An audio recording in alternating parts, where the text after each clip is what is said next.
안녕하십니까, 김주성입니다. 새해가 밝았습니다. 지난 2년 동안 함께 성경을 낭독해 주신 우리 모든 시청자분들께 감사를 드립니다. 오늘 아침 읽을 말씀은 이사야 16장입니다. 제목은 모압을 들어 하신 말씀. 새벽에 읽는 성경 말씀 김주성입니다. 오늘 말씀의 제목은 모압을 들어 하신 말씀, 이사야 16장을 읽겠습니다. 하나님께서는 특정 교단에만 말씀하고 계시지 않습니다. 그것은 마치 구약시대에 하나님께서 이스라엘 백성들에게만 말씀하시지 않은 것과도 같습니다. 하나님은 이사야 시대에 이스라엘 주변 모든 국가들을 향하여 말씀하시고 경고하셨습니다. 그리고 그 경고의 핵심은 이스라엘을 향한 경고와도 같았습니다. 여호와의 율법에 따른 정의로 심판이 임할 것이라는 것이었습니다. 모든 국가들이 행하는 모든 불공정에 대하여 심판의 날이 이르게 될 것입니다. 새벽에 읽는 성경 말씀 제729화, 오늘은 2023년 1월 1일 일요일입니다. 이사야 16장 1절부터 14절까지 낭독합니다. 너희는 이 땅 통치자에게 어린 양들을 들이되 셀라에서부터 광야를 지나 딸 시온산으로 보낼지니라. 모압의 딸들은 아르논 나루에서 떠다니는 새 같고 보금자리에서 흩어진 새 새끼 같을 것이라. 너는 방도를 베풀며 공의로 판결하며 대낮에 밤같이 그늘을 지으며 쫓겨난 자들을 숨기며 도망한 자들을 발각되게 하지 말며 나의 쫓겨난 자들이 너와 함께 있게 하되 너 모압은 멸절하는 자 앞에서 그들에게 피할 곳이 되라. 대저 토색하는 자가 망하였고 멸절하는 자가 그쳤고 압제하는 자가 이 땅에서 멸절하였으며 다윗의 장막에 인자함으로 왕위가 굳게 설 것이요 그 위에 앉을 자는 충실함으로 판결하며 정의를 구하며 공의를 신속히 행하리라. 우리가 모압의 교만을 들었나니 심히 교만하도다. 그가 거만하며 교만하며 분노함도 들었거니와 그의 자랑이 헛되도다. 그러므로 모압이 모압을 위하여 통곡하되 다 통곡하며 길하레셋 건포도 떡을 위하여 그들이 슬퍼하며 심히 근심하리니 이는 헤스본의 밭과 신마의 포도나무가 말랐음이라. 전에는 그 가지가 야셀에 미쳐 광야에 이르고 그 싹이 자라서 바다를 건넜더니 이제 열국의 주권자들이 그 좋은 가지를 꺾었도다. 그러므로 내가 야셀의 울음처럼 신마의 포도나무를 위하여 울리라. 헤스본이여 엘르알레여 내 눈물로 너를 적시리니 너의 여름실과 내 농작물의 즐거운 소리가 그쳤음이라. 즐거움과 기쁨이 기름진 밭에서 떠났고 포도원에는 노래와 즐거운 소리가 없어지겠고 틀에는 포도를 밟을 사람이 없으리니 이는 내가 즐거운 소리를 그치게 하였음이라. 이러므로 내 마음이 모압을 위하여 수금같이 소리를 바라며 내 창자가 길하레셋을 위하여 그러하도다. 모압이 그 산당에서 피곤하도록 봉사하며 자기 성소에 나아가서 기도할지라도 소용없으리로다. 이는 여호와께서 오래전부터 모압을 들어 하신 말씀이거니와 이제 여호와께서 말씀하여 이르시되 품꾼의 정한 해와 같이 3년 내에 모압의 영화와 그 큰 무리가 능욕을 당할지라.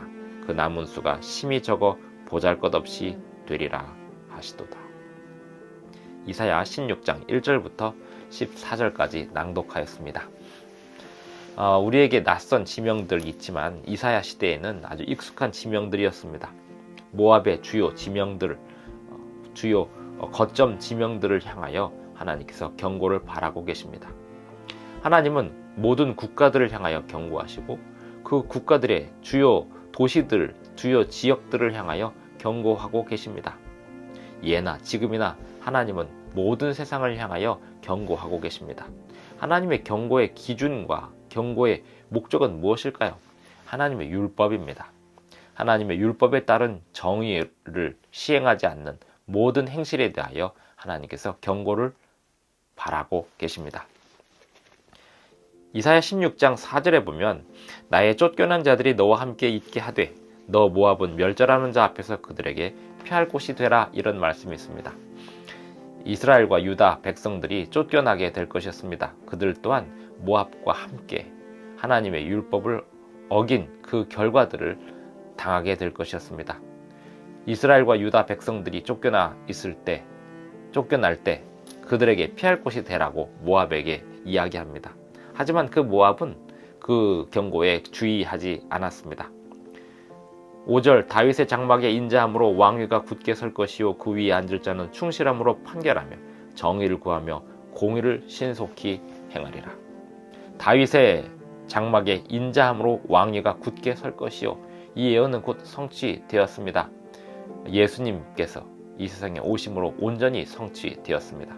그 위에 앉을 자는 충실함으로 판결하며 정의를 구하며, 예수님이 이 세상에 오신 목적은 정의를 구하기 위하여 오셨습니다. 정의를 다시 세우기 위하여 오셨습니다. 공의를 신속히 행하기 위하여 오셨습니다. 예수님의 십자가는 정의와 공의를 온전히 세웠습니다.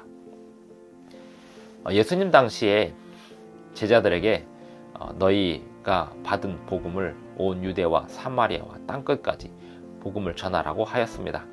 그리고 유대에 남아서 복음을 전하던 예수님의 제자들이 핍박을 받게 되자 사마리아로 피신하게 되었습니다. 사마리아의 백성들은 예수님에게 직접 복음을 받은 적이 있었습니다.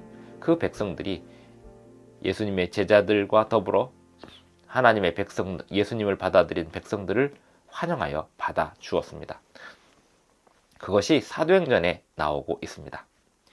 예수님 당시에 유대인들과 그 유대인들 안에 있던 예수님의 제자들은 자신의 민족만 구원받을 줄 알았습니다. 하지만 예수님은 유대 민족뿐만 아니라 사마리아, 그리고 로마인들까지도, 그리고 헬라인들까지도 모든 백성들이 구원받기를 기대하고 오셨고, 그 구원을 제자들에게 가르치고 계셨습니다. 구약시대 이사야 시대에도 마찬가지였습니다.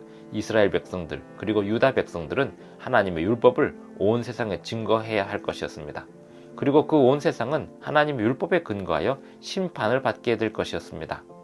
정의란 무엇일까요? 정의란 기준이 있어야 합니다. 하나님의 율법이 정의입니다. 올 한 해 2023년도가 진행되는 동안에도 하나님의 율법에 근거한 정의를 찾으시기 바랍니다. 그 어떤 세상의 법령이 정의가 될 수 없습니다. 또 인간이 만든 법들이 정의가 될 수 없습니다. 오직 성경에 기준한 하나님의 율법이 정의가 될 수 있습니다. 모든 나라는 하나님의 말씀, 성경에 근거하여 심판을 받게 될 것입니다. 모든 개인이 그렇게 될 것입니다. 그리고 하나님의 말씀에 순종한 남은 자들이 끝내 구원을 얻게 될 것입니다. 하나님은 모든 세상으로부터 당신의 백성들을 모으고 계십니다. 기도하겠습니다. 하늘에 계신 우리 아버지, 오늘도 우리에게 새 아침을 주셔서 감사를 드립니다. 아버지, 2023년도에도 주님의 말씀을 매일매일 묵상하며 그 뜻에 순종하는 삶이 되게 하여 주시옵소서. 주님께서 우리에게 성령을 통하여 매일매일 말씀하여 주시옵소서. 그 부르심을 따라 매일매일 순종하며 가겠습니다. 예수님의 이름으로 기도하옵나이다. 아멘. 감사합니다. 오늘도 행복한 하루 되시기 바랍니다.